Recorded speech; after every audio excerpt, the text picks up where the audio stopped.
A disturbing trend over the last few weeks. Law enforcement across Southwest Virginia arrests nearly 24 juveniles involved in violent crimes. Here's a breakdown of a few of those incidents. Blacksburg police announced today 4 juveniles are charged with arson after setting fire to the old Blacksburg High School on July 15th. Meanwhile, investigators in Lynchburg announced the arrest of 5 juveniles charged in a burglary at Phone Axiom on July 27th. And in Bedford County, 5 juveniles are charged in last week's burglary of Bedford Pond. All but one of those are also involved in a break-in at Lynchburg Arms and Indoor Shooting Range in Campbell County. WSLS 10's Arisha Jones is live in the studio. So Arisha, you talked with a criminal justice expert about all of these violent crimes. What do you have to say?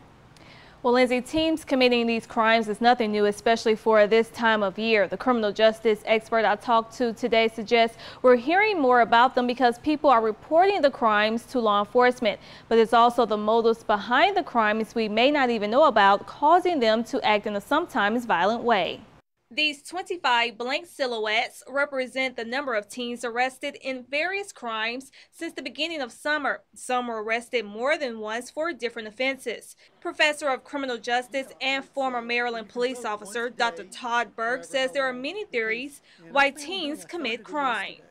The boredom, that during the summer they feel that there's nothing for them to do, or that there are things for them to do, they just choose not to do those activities. There's also the excitement factor, thrill seeking. Investigators in Campbell County arrested 4 teens taking part in an attempted burglary of the Lynchburg Arms and Shooting Range last week. Surveillance video shows suspects entering and leaving the building with stolen guns and other merchandise. In a separate incident, police arrested 4 more teens, charging them with arson of the old Blacksburg High School. We're talking about breaking and entering. You're talking about major theft, grand theft. You're talking about arson, cases like that. Those are major crimes. But again, is that where it started or is that where it ended? In most of the cases this summer, more than one person was involved in committing the crimes. Particularly with juveniles, is you have peer pressure. An individual by themselves probably would not be committing these crimes. It's when the group gets together.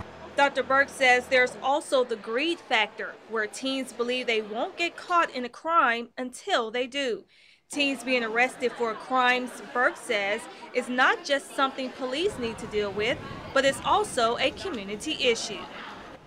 Dr. Burke also mentions that teens are very spontaneous in their actions. Sometimes the crimes are not always planned or thought out. In the studio, Arisha Jones, WSLS 10.